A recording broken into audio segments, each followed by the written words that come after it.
오늘 고린도후서 11장 1절부터 15절 말씀을 가지고 거짓 사도를 조심하라 하는 제목으로 함께 은혜 나누고자 합니다. 여자들이 바람둥이 남자들에게 속아 넘어가는 경우가 참 많습니다. 대부분 바람둥이 남자들은 말을 듣기 좋게 잘하기 때문입니다. 또 말로는 일편단심 민들레고 너 아니면 못 산다고 그렇게 솜사탕 같은 말로 꼬이기 때문입니다. 또 바람둥이 남자들은 여자들을 편안하게 해줄 줄 압니다. 여자들을 이해하고 여자들을 심리를 잘 알고 있기 때문입니다. 반대로 진실하고 순진한 남자들은 여자들에게 솜사탕 같은 달콤한 말도 할 줄 모르고 여자의 마음을 몰라서 울리기도 잘합니다. 그래서 여자들의 마음을 잘 모르기 때문에 여자들을 감동시킬 줄도 모릅니다. 그래서 많은 경우에 이 진실한 남자들은 바람둥이들에게 여자를 뺏깁니다. 구약의 호세아 1장에서 3장에 보면은 하나님을 신랑으로 또 이스라엘 백성을 신부로 비유한 내용이 나옵니다. 오늘 말씀에서도 바울은 하나님과 예수님을 신랑으로 비유하고 고린도 교회 성도들을 신부로 비유해서 말하고 있습니다. 고린도 교회 성도들은 그리스도의 신부가 되기로 약혼한 약혼녀와 같습니다. 그 중간에 바람둥이, 그것도 나쁜 남자와 같은 거짓 사도들이 나타나서 솜사탕 같은 말로 유혹해서 사탄에게 넘기려고 하고 있다 하는 것이 오늘 말씀입니다. 오늘날 우리도 역시 그리스도를 신부로 약혼한 상태와 같습니다. 주님 오시는 날 순결한 신부로 주님 앞에 서게 될 것입니다. 결혼식은 그때입니다. 사탄은 약혼녀와 같은 우리를 유혹해서 동침한 뒤에 사창가에 팔아먹으려고 하는 나쁜 남자와 같습니다. 사탄의 일꾼들은 번드르르한 외모에 솜사탕 같은 달콤한 말로 믿는 자들을 유혹해서 넘어지게 하려고 합니다. 이러한 사탄의 속임수에 넘어가지 않으려면 누가 진짜 하나님의 사람이고 누가 사탄의 앞잡인지 구별할 줄을 알아야 됩니다. 그래서 첫 번째로 유혹에 넘어갈까 염려한다라고 말하고 있습니다. 1절에 보면 바울은 자신을 용납해달라고, 어리석은 것을 용납해달라고 정중히 부탁합니다. 왜 그러냐면요, 거짓 사도들이 바울은 약하고 말주변도 없는 그런 어리석은 사람이라고 했기 때문입니다. 그래, 나 어리석어, 맞아. 근데 내가 어리석은 것을 잠깐만 참아줄래? 이런 소리입니다. 그래서 용납해달라는 말이 두 번이나 반복되는데요, 이 말의 문자적인 뜻이 뭐냐면요, 무거운 것을 높이 들고 있다는 뜻이에요. 조금만 더 계속 들고 있어 줄래? 힘들겠죠? 무거운 거 들고 있는데 계속 들고 있어 줄래? 이런 말입니다. 말주변도 없고 어리석은 사람과 같이 보이는 바울을 참아줘야 되는 중요한 일이 있기 때문에 조금만 더 들어줄래? 이런 것입니다. 그것이 뭐냐면은 하나님의 열렬한 관심이라고 했는데, 이 열렬한 관심이라고 번역된 말은 원래 질투라는 말입니다. 하나님의 질투입니다. 하나님의 질투란 출애굽기 20장 5절에 나오는 말입니다. 신랑 대신 하나님께서 신부인 이스라엘 백성들이 바람이 나자 질투하신다는 것입니다. 질투란 원래 누가 하는 겁니까? 사랑하는 여인이 딴 남자를 사랑하고 딴 남자에게 눈길을 돌리면은 그것이 바로 질투입니다. 반대로 바꿔서 여자도 마찬가지고요. 그게 질투입니다. 근데 누구한테 질투합니까? 진짜 사랑하는 사람한테 질투합니다. 하지 않는 이웃집 아저씨가 바람났다고 할 때 질투가 나서 잠이 안 온다, 이런 사람 있습니까? 없죠. 그냥 가십거리일 뿐이죠. 자, 여기서 하나님이 질투라는 말은요, 진짜로 남녀관계라는 뜻이 아니라 그렇게 우리를 사랑하시고 우리가 다른 신을 섬기는 것을 그렇게 참아주지 못한다는 뜻입니다. 이제 바울은 신랑 대신 하나님의 들러리가 돼서 사람들을 하나님 앞으로 인도하는 역할을 맡고 있다는 것입니다. 그런데 그냥 인도하는 사람이 아니라 하나님의 마음으로 인도하는 겁니다. 신랑의 가장 베스트 프렌드이고, 그래서 베스트맨이 돼서 옆에서 뭡니까? 신랑과 똑같은 마음으로 안타까워하고 뭡니까? 질투하고, 그래서 바른 길로 인도해서 꼭 신랑에게 데려다주고 싶어하는 그런 사람이라는 겁니다. 다시 말하면 바울은 하나님의 마음을 가지고 안타까워하며 질투하며 이렇게 하고 있다는 것입니다. 이어서 2절 뒷부분에 한 사람의 남편이 등장합니다. 이제 이 남편은 하나님이 아니라 그리스도라고 바뀝니다. 그리스도는 하나님과 동등한 분이시고 곧 하나님이시기 때문에 그렇게 말하는 것입니다. 바울은 이제 신랑 되신 그리스도에게 순결한 처녀로 드리려고 약혼을 시켰다라고 말하고 있습니다. 그런데 이스라엘에서 약혼은 미국이나 한국에서 약혼과 다릅니다. 약혼은 곧 뭐냐면은 결혼입니다. 약혼한 사람은 절대로 파혼할 수 없습니다. 죽기 전에는 파혼 못해요. 바람나서 돌에 맞아 죽으면은 끝나는 겁니다. 그렇지 않으면은 절대로 그 약혼은 깰 수 없습니다. 뭐 미국이나 한국에서는 약혼했다가 깰 수도 있죠. 결혼했다 이혼하는 것과 약혼해서 이혼하는 것은 갈라지는 건 다르죠. 그렇지만 성경에서는 약혼했다가 이혼하는 것은 결혼해서 이혼하는 것과 똑같은 것입니다. 여기서 보면은 그런데 이 약혼한 처녀는 결혼식 날까지 뭘 지켜야 됩니까? 순결을 지켜야 됩니다. 그런데 바울은 그 신부를 지켜야 될 책임이 있기 때문에 3절에서 두렵다라고 하는 겁니다. 순결하게 믿음을 지키고 잘 있으면 두렵지 않은데 마음이 흔들리고 있으니까 그걸 보면서 두렵다라는 것입니다. 두려워하는 내용은 창세기에서 가져왔습니다. 마치 하와가 간사한 뱀의 꾀에 속아 넘어간 것처럼 고린도 성도들이 사탄에게 마음을 뺏길까 봐 두렵다 이렇게 말하고 있는 것입니다. 근데 여기서 부패라고 번역된 말은 문자적으로는 부패라는 뜻인데요. 이 말은 다른 남자에게 속임에 넘어간다는 뜻으로 해석되어야 됩니다. 이 말이 남녀 관계에 쓰일 때는 바람난다는 뜻입니다. 영어의 seduce에 관한 seduce라는 단어와 같은 단어로 쓰입니다. 그러니까 이 부패라는 단어는 뭡니까? 꼬임에 넘어가서 홀랑 가버렸다 이런 뜻입니다. 그래서 완전히 바람났다 이런 뜻입니다. 그렇게 될까 봐 어때요? 조마조마한 상태입니다. 지금 바울은 고린도 성도들을 볼 때 아슬아슬한 상태예요. 그런데 이 약혼녀가 바람나는 것은 뭡니까? 두 가지를 잃는 겁니다. 하나는 진실함을 잃는 거고 또 하나는 순결함을 잃는 것입니다. 진실함이란 뭡니까? 정혼한 남편만 바라보는 일편단심 민들레, 이게 진실함입니다. 이는 그리스도에게만 마음을 주는 것을 비유적으로 말하는 것입니다. 순결함이나 깨끗함이라고 번역된 말은 처녀성을 간직하는 것을 말합니다. 그런데 이것은 비유이기 때문에 순결한 신앙을 간직하는 것을 상징적으로 표현한 말입니다. 이처럼 2절과 3절은 교회와 그리스도의 관계를 정혼한 남녀의 비유에서 설명하신 것입니다. 그래서 그리스도를 향한 일편단심과 또 순결한 신앙을 지켜야 한다는 것입니다. 반드시 지켜야 한다는 것입니다.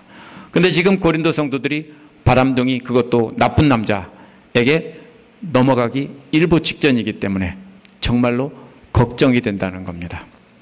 바람둥이 나쁜 남자의 관심은요, 그 여자를 진짜로 사랑하지 않아요. 속여서 잠자리 같이 하고 그 다음에 팔아넘길 궁리를 하고 있는 나쁜 남자입니다. 그런데 뭣도 모르고 말 잘하고 듣기 좋게 하고 기분 좋게 해주니까 홀딱 넘어가고 있는 겁니다. 그래서 옆에서 그것을 바라보는 바울은 어때요? 두렵다라고 하는 거예요. 이제 4절은 앞에서 약혼 관계로 설명한 것을 구체적으로 말하고 있습니다. 왜 그렇게 두려운지 그 내용이 나타나 있습니다. 그것은 바울 일행이 고린도인들에게 전하지 않은 예수를 잘도 받아들인다는 겁니다. 바울 일행이 전한 예수는 뭡니까? 십자가에 달려서 죽기까지 낮아지면서 섬긴 예수입니다. 그런 예수를 전하지 않고 이상한 사람들이 다른 예수를 전했는데 잘도 받아들인다는 겁니다. 바울 일행에게서 받지 않은 다른 영을 또 잘도 받아들인다고 했습니다. 영이라는 말은 성령이 아니고 믿는 자들의 태도를 말하는 것입니다. 바울처럼 보기에는 약한 것 같고 아무것도 아닌 것 같지만 예수 그리스도의 성품을 배워서 진실하고 겸손한 그런 태도를 갖는 것을 말합니다. 거짓 사도들은 이러한 예수님의 태도가 없고 교만으로 가득 차 있었을 것입니다. 그런데 그리스도의 온유와 겸손을 가르쳤는데 그걸 버리고 뭘 배웁니까? 교만을 받아들이고 있는 것입니다. 이제 다른 영이 세 번째로는 복음으로 바뀌었습니다. 바울 일행이 예수 그리스도의 복음을 전했는데 고린도 교인들은 바울이 전하지 않은 다른 복음을 받아들이고 있다는 겁니다. 다른 영을 받아들인다는 말에 받아들인다는 말과 다른 복음을 받아들인다는 말에 받아들인다는 다른 말입니다. 영어는 한글에서는 다 똑같이 받아들인다고 했지만 원어는 전혀 다른 단어입니다. 이 단어를 잘 보면은 재미있는 뜻을 발견할 수 있습니다. 다른 영을 받아들인다는 것은 선물 같은 것을 받아서 들고 있는 것을 말합니다. 그런데 다른 복음을 받아들인다는 것은 무거운 물건을 높이 들고 서 있는 겁니다. 그러면서 뭐 합니까? 자랑하는 겁니다. 높이 들고 서 있는 것이 그 다음에 받아들인다는 겁니다. 다른 복음을 받아서 그게 더 좋은 건 줄 알고 높이 들고 서 있다는 겁니다. 첫 번째는 선물로 받았어요. 안고 있다가 그것을 갖다가 뭡니까? 높이 들고 팔 아프도록 서 있으면서 자랑한다는 뜻입니다. 거짓 사도들이 전해준 것이 훨씬 좋아 보입니다. 그러다 보니까 그것을 높이 들고 자랑하고 있습니다. 이 거짓 사도들이 와서 다른 복음 전했는데 그게 진짜인 줄 알고 속아서 들고 있는 이 사람들은 마치 바람난 약혼녀와 같다는 것입니다. 그래서 바울은 고린도 성도들이 나쁜 남자와 같은 거짓 사도들에게 속아서 고무신 거꾸로 신고 그들을 따라갈까 봐 두려워하고 있다는 것입니다. 그들은 순진한 처녀를 꼬여서 동침한 뒤에 사창가로 팔아먹고 하는 것처럼 사탄에게 이렇게 팔아먹으려고 하는 사람들이라는 것입니다. 이처럼 바울이 고린도 성도들을 염려하는 마음이 곧 누구의 마음입니까? 하나님의 마음이고 그리스도의 마음입니다. 바울은 하나님의 마음과 그리스도의 마음을 가졌습니다. 그래서 사랑하는 성도들을 염려하는 사람이 진짜 그리스도의 일꾼이라는 겁니다. 뭐가 있어야 돼요? 예수 그리스도의 마음, 하나님의 마음을 가지고 다른 성도들을 염려하며 근심하며 걱정하며 기도하는 사람이 정말로 하나님의 그리스도의 일꾼이라는 겁니다. 두 번째로는 그리스도의 겸손을 자랑한다고 말하고 있습니다.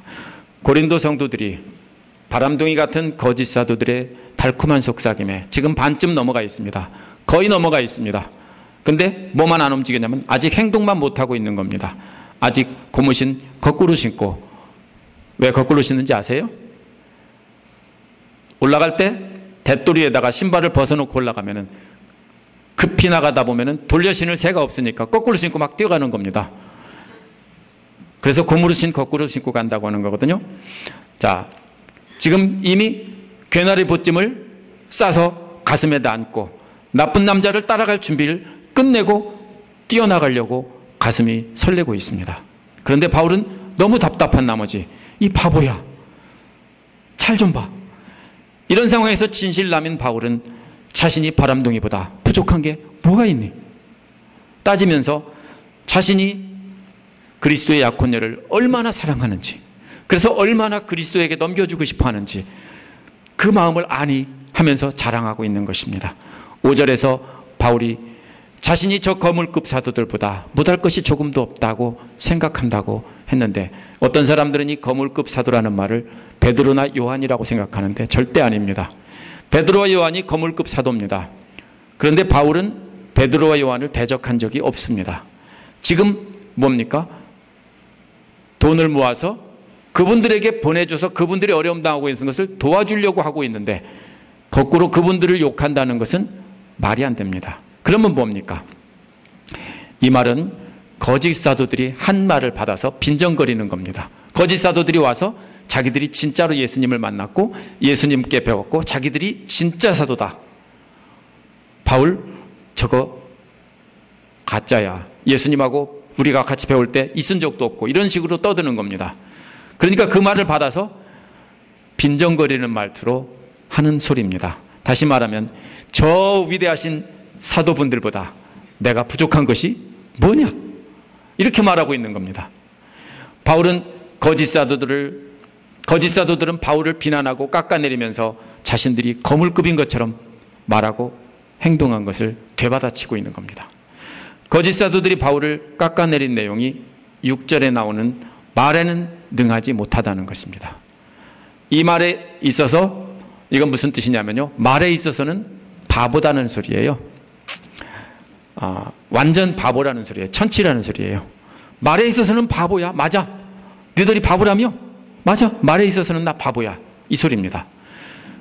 저 위대하신 사도분들이 말하기를 내가 말에 있어서는 바보라고 했다. 완전 바보야. 맞아. 그러나 지식에 있어서는 그렇지 않다. 이 소리입니다. 지식이 뭡니까? 세상 지식을 말하는 게 아니에요. 그 뒤에 계속 나오는 걸 볼 때 그리스도를 아는 지식입니다. 바울은 그리스도를 아는 지식을 말로 가르칠 뿐 아니라 행동으로 가르쳤습니다. 고린도 성도들에게 보여줬습니다. 그런데 7절에 보면 바울은 그리스도를 아는 지식을 전달할 때 돈을 안 받고 공짜로 가르쳤다는 것을 알 수 있습니다. 반대로 거짓 사도들은 돈을 받아갔습니다. 거짓 사도들은 자신들의 가르침은 훌륭하기 때문에 경제적으로 이렇게 도움을 받는 것이 당연하지만 바울은 그 가르침이 하찮은 것이기 때문에 미안해서 돈을 안 받아간 거다. 너희들 아냐? 싼 게 비지떡이야. 이렇게 말하면서 자기들의 가르침이 귀하고 바울의 가르침은 쓰레기다. 이런 식으로 말한 겁니다. 이에 대해서 바울은 자신을 낮추며 공짜로 가르친 게 죄냐? 한번 생각해 봐라.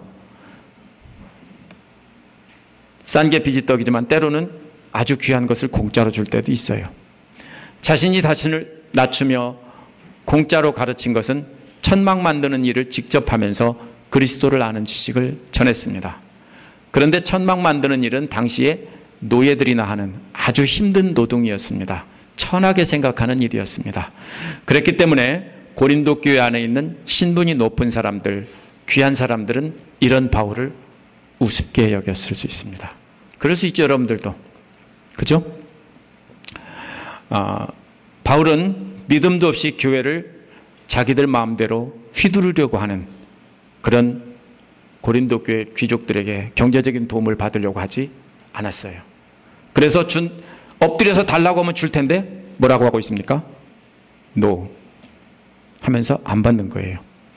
또 다른 성도들은 뭡니까? 대부분 노예들이고 받을 수 없는 사람이기 때문에 그들에게서 받을 수가 없어요.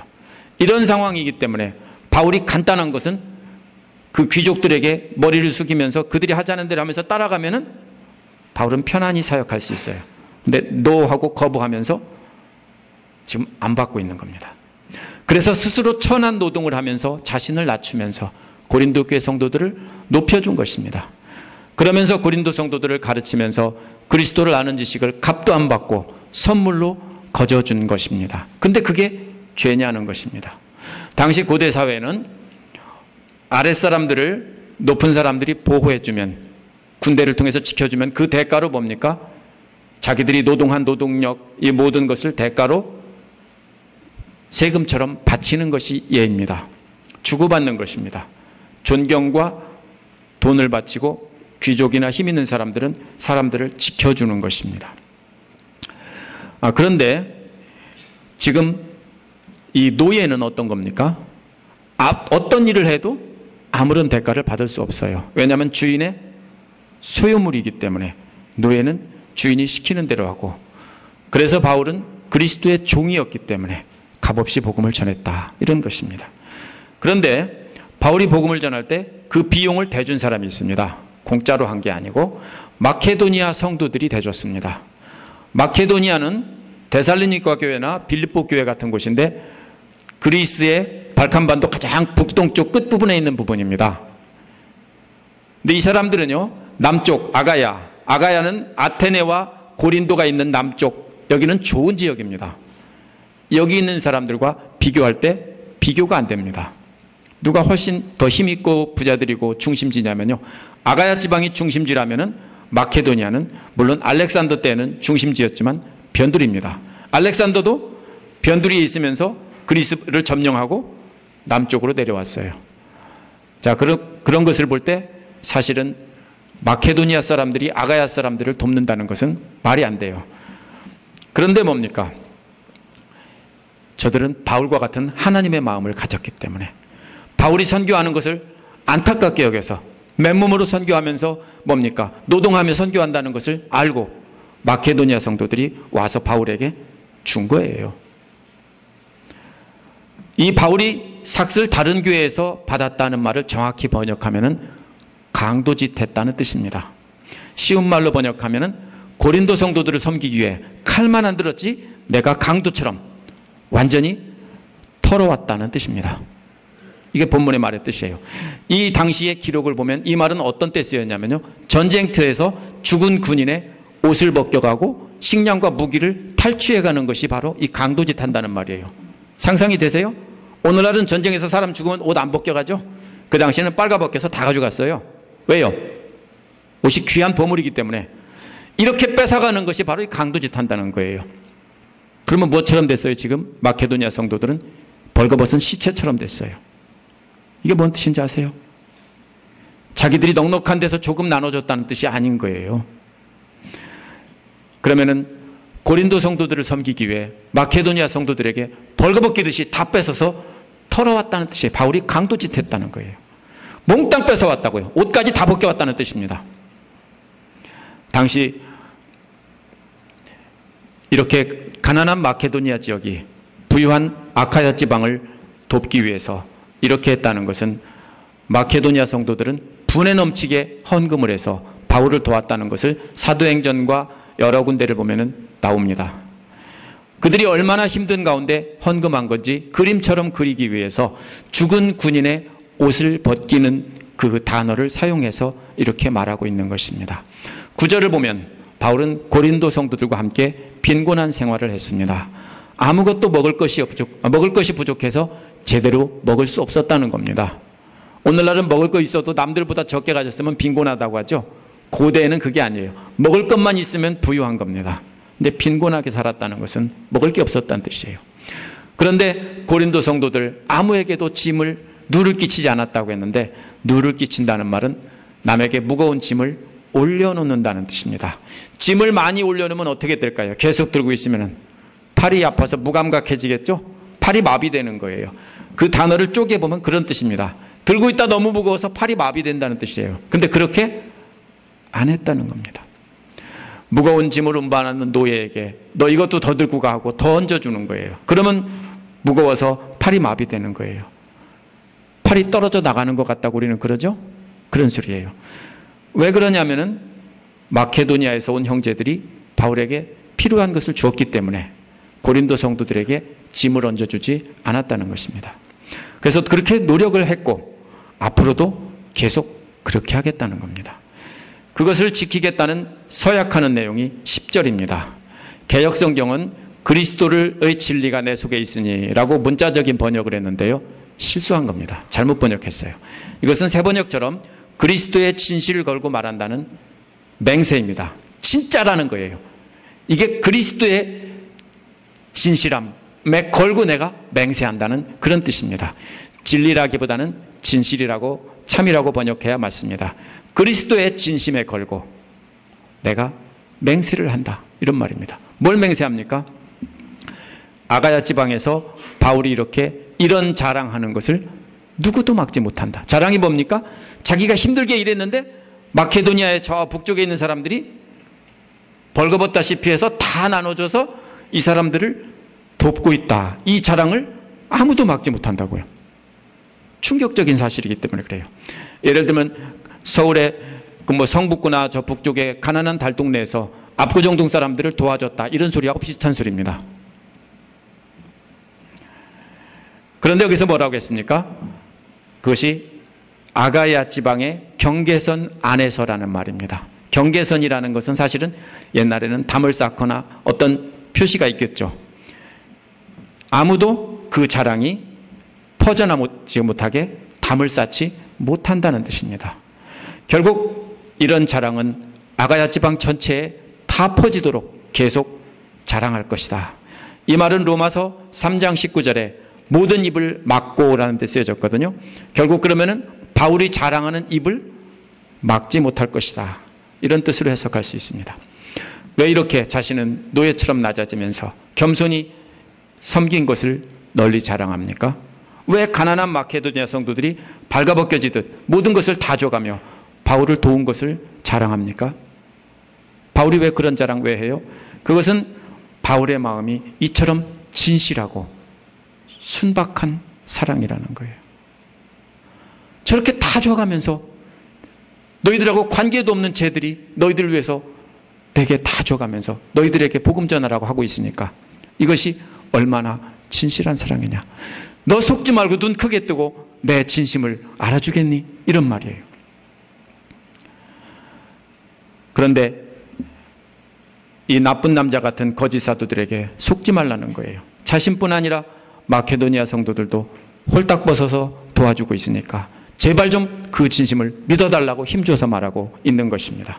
11절은 바울이 왜 이렇게 자랑하는지 질문하고 있습니다. 11절에 보면 거짓 사도들은 바울이 고린도 성도들을 사랑하지 않기 때문에, 관심도 없기 때문에 아무것도 안 받는다, 이렇게 말한 겁니다. 그렇게 비난을 했습니다. 이런 것과 같습니다. 어떤 여인이 사랑한다면서 귀한 선물을 준다면, 아니면 어떤 남자가 사랑한다면서 여러분에게 귀한 선물을 준다면 관심이 없다면 받을 수 있어요? 물론 요즘 약간 이렇게 뜯어먹으려는 사람은 받을 수 있겠지만, 진심으로 정상적인 생각을 갖고 있으면 여러분을 사랑한다고 벤츠를 사준다고 해도 노해야 맞습니다. 내가 관심이 없다면. 맞죠? 바로 거짓 사도들이 그런 얘기를 하고 있다고요. 바울이 왜 안 받는 줄 아냐? 너희들에게 관심이 없으니까 부담스러워서 안 받는 거야, 이런 식으로 말한 거예요. 거짓 사도들은 경제적인 도움 받으면서 우리가 너희들을 사랑하기 때문에 너희들 마음을 알고 너희들이 주는 거 받는 거야. 근데 쟤는 관심이 없어서 안 받는 거야, 이렇게 말하는 겁니다. 그래서 내가 너희들을 사랑하지 않는 거냐, 이렇게 말하고 있는 겁니다. 그건 아니죠. 그 말이 너무 억울해서 내가 너희들을 사랑하지 않아서 안 받는 게 아니란다. 너무 답답하니까 하나님은 알고 계신다. 어떻게 내 마음을 열어서 까서 보여주고 싶죠. 여러분도 사랑하는 사람에게 그런 적 있어요? 옛날에 젊었을 때? 있을지도 몰라요. 그죠? 보여주고 싶다. 내 진심을 보여주고 싶다. 내 진심은 이거야. 그러면서 12절에서 바울은 지금 하고 있는 것처럼 앞으로도 계속하겠다는 거예요. 이는 고린도 성도들에게 경제적인 도움을 안 받고 노예처럼 계속 일하면서 마케도니아 성도들에게 도움받아서 연명을 하며 사역을 계속하겠다는 겁니다. 그것이 이유가 뭐냐면요, 기회를 잘라내기 위함이다 라는 거예요. 이 잘라낸다는 말은 의학적인 용어입니다. 옛날에는 사람들이 전쟁터에서 다치면 어떻게 합니까? 썩는 것을 방지하기 위해서 자르고 어떻게 합니까? 불로 태웠어요. 이해가 되세요? 그래서 손발을 자른다는 얘기예요. 근데 그 기회를 자른다고 했으니까 거짓 사도들이 바울처럼 그런 방식으로 자랑할 수 없도록 원천적으로 기회조차 잘라버린다는 뜻입니다. 왜요? 거짓 사도들은 목적이 돈 받고 자기들 존경받고 이런 것이 목적이지 그들에게 관심이 없기 때문에 그래요. 그렇기 때문에 그들이 자기들이 노동하면서 사역하며 저들을 사랑할 수 없어요. 근데 바울이 그렇게 사랑하는 것을 이렇게 할 수 없기 때문에 가짜들은 그리스도의 십자가의 고난을 생각하며 섬기고 있는 바울을 흉내도 못 낸다는 거예요.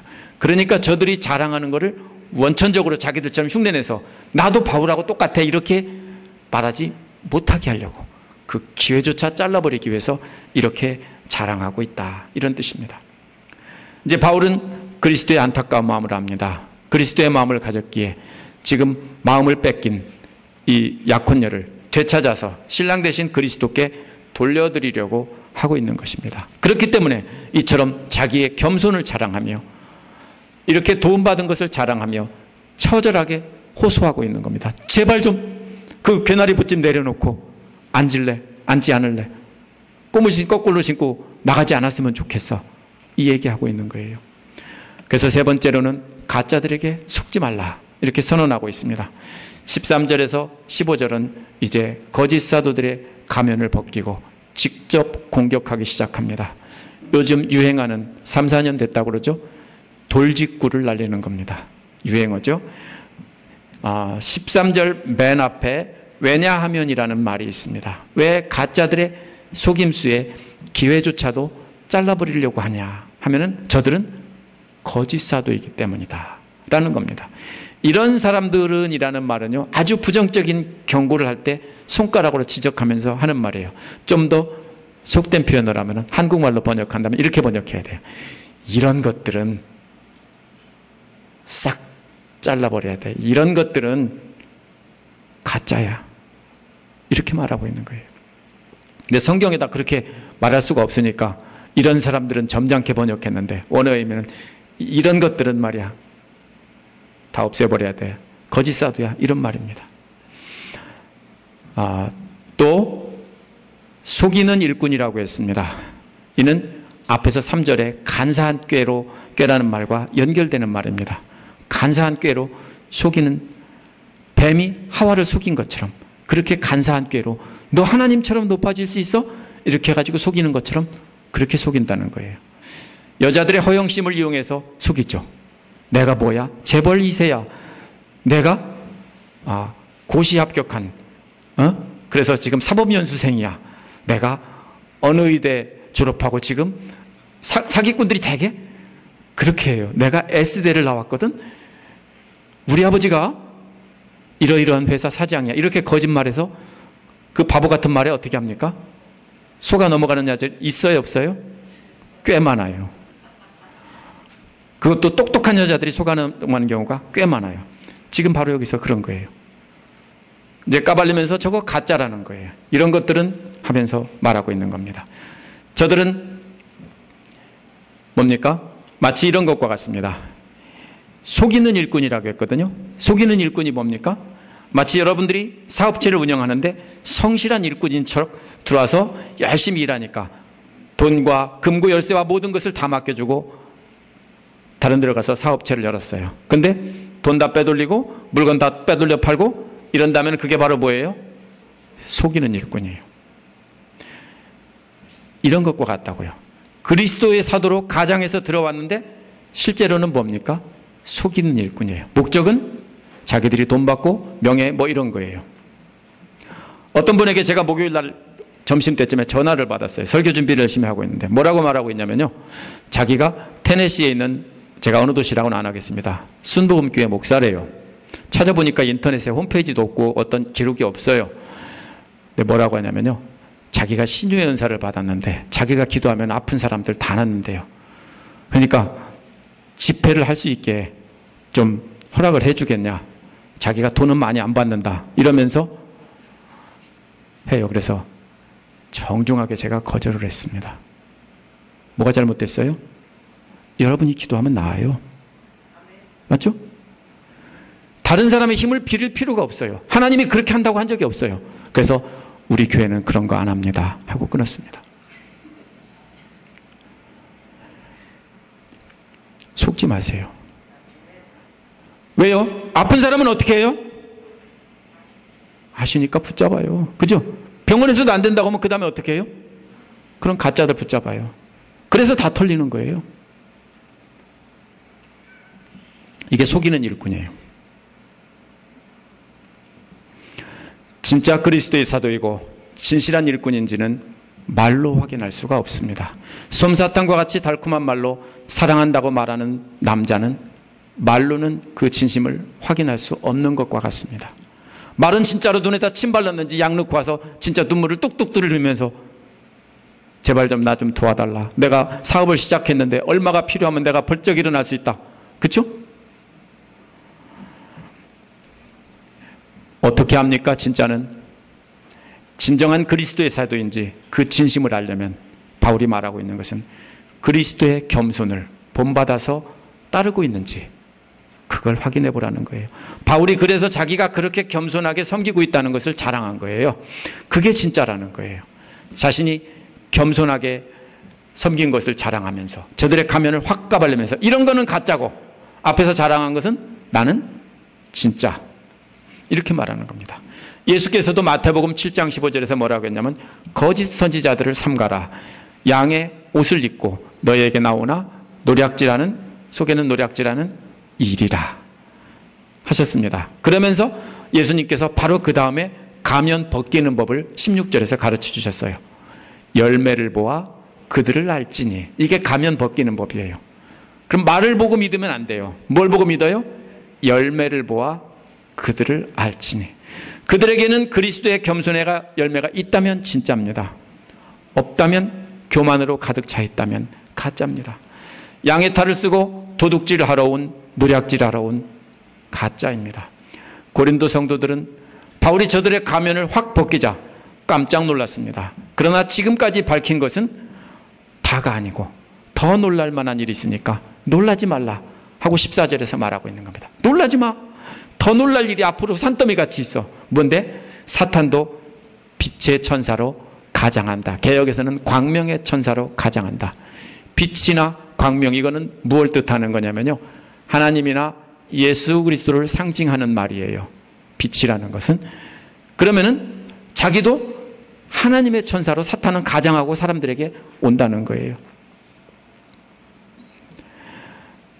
그러니 저들에 대해서는 놀랄 필요 없다. 사탄도 그렇게 가장하는데 저 사탄의 하수인들은 말할 것도 없다는 거예요.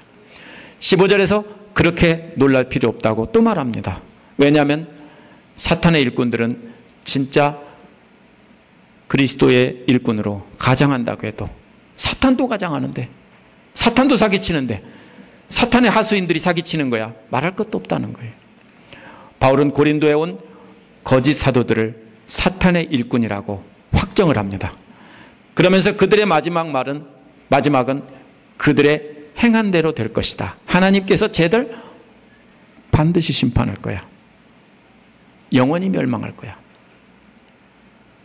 오늘 말씀을 정리해 보겠습니다. 고린도 성도들은 거짓 사도들에게 바울 일행이 전한 속아서 다른 복음을 받아들이고 있다는 겁니다. 받을 뿐 아니라 그게 진짜인 줄 알고 팔이 아프도록 높이 떠들고 있고, 그리고 붙짐 싸가지고 따라가려고 들먹들먹 하고 있다는 겁니다. 그런데 바울은 저들과는 달리 종의 모습으로 성도들을 불쌍히 여기면서 섬겼다는 겁니다. 바울뿐 아니라 마케도니아 성도들도 벌거벗으면서 다 죽어가면서 그렇게 도와주고 있다는 겁니다. 천안도회처럼 일하면서 고린도 성도들을 섬겼다는 겁니다. 이런 자랑을 하는 것은 왜 속냐? 내 진심을 알아줄래? 하고 다 까발리는 겁니다. 이러한 겸손은 가짜 사도들은 흉내낼 수 없기 때문에 이렇게 자랑하는 겁니다. 진짜인지 가짜인지 구별하는 방법은 그리스도의 겸손이 그 안에 있는가, 아니면 자기를 높이고 자기 배만 채우는가, 이것을 봐야 하는 것입니다. 말만 가지고는 누가 진짜인지 가짜인지 알 수 없습니다. 예수님 말씀대로 열매를 보아 아는 것입니다. 그 삶의 열매에 그리스도를 닮은 겸손이 있으면 진짜고 없으면 가짜입니다. 목회자든 다른 성도들은 판단할 때 뭡니까? 여러분이 판단해서 정죄할 일은 아닙니다. 그러나 속지 않으려면 정체는 알아야 됩니다. 세상에는 누구나 알아보기 쉽도록 나 이단하고 간판다는 사람들이 많이 있어요. 통일교는 예수는 영적인 구원만 이뤘고 육적인 구원은 이루지 못한다라는 것입니다. 그래서 이 육적인 구원을 이루기 위해서 온 사람이 문선명인데, 이 타락한 이 육신이 깨끗해지려면 이 문선명과 피가름을 통해서, 성적인 관계를 통해서 깨끗해진다는 겁니다. 이런 말도 안 되는. 그런데요, 한국뿐 아니라 미국 전 세계에 이 통일교를 믿고 따르는 사람들이 엄청 많습니다. 이 밖에도 애천교회 정명석, 신천지의 이만희, 하나님교회의 여교주 장길자, 이런 사람들이 있고, 또 요즘에 떴다 지고 있는 구원파, 이런 사람들이 있습니다. 이들의 공통점은 뭡니까? 성도들의 재산을 탈취해서 자기들은 배 터지게 잘 먹고 잘 산다는 거예요. 조금 있으면 예수님 오시니까 너희들 다 내놔놓고선 자기들은 그걸 빼돌려서 잘 먹고 잘 산다는 거예요. 이런 이단들은요, 쉽게 구별되기 때문에 조금만 정신 차리면 속지 않을 수 있습니다. 문제는 뭡니까? 진짜 정통 보수라고 주장하는 사람들. 오늘 본문에 나오는 거짓 사도들도 말로는 자신이 진짜 거룩하다고 합니다. 말 실수 안 하죠. 스스로 자기들은 거물급 사도라고 주장한 사람들이고, 그들의 말을 신학적으로 검증해봐도 별로 흠잡을 데가 없을 것입니다. 오늘 말씀에서 진짜와 그러면 가짜를 구별하는 기준이 뭐냐면 예수 그리스도의 겸손이 있는가 없는가입니다.